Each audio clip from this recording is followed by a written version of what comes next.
મહીસાગર જિલ્લાના લુણાવાડામાં રખડતા પશુઓનો આતંક. લુણાવાડા કન્યા શાળા નજીક એક વયોવૃદ્ધને 6 ફૂટ ઊંચો ઉછાળ્યો. કામ પતાવી ઘરે જતા ભીખાભાઈ રાણા નામના વ્યક્તિને પાછળથી રખડતા આખલાએ ઉછાળી ફેંક્યા.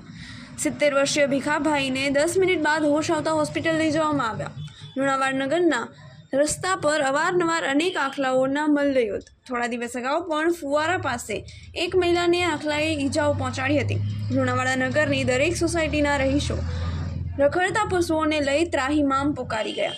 અવારનવાર બનતી ઘટનાઓને લઈ લોકોમાં પણ ભયનો માહોલ. બીજી તરફ લુણાવાડા નગરપાલિકા સામે પણ પારાવાર રોષ.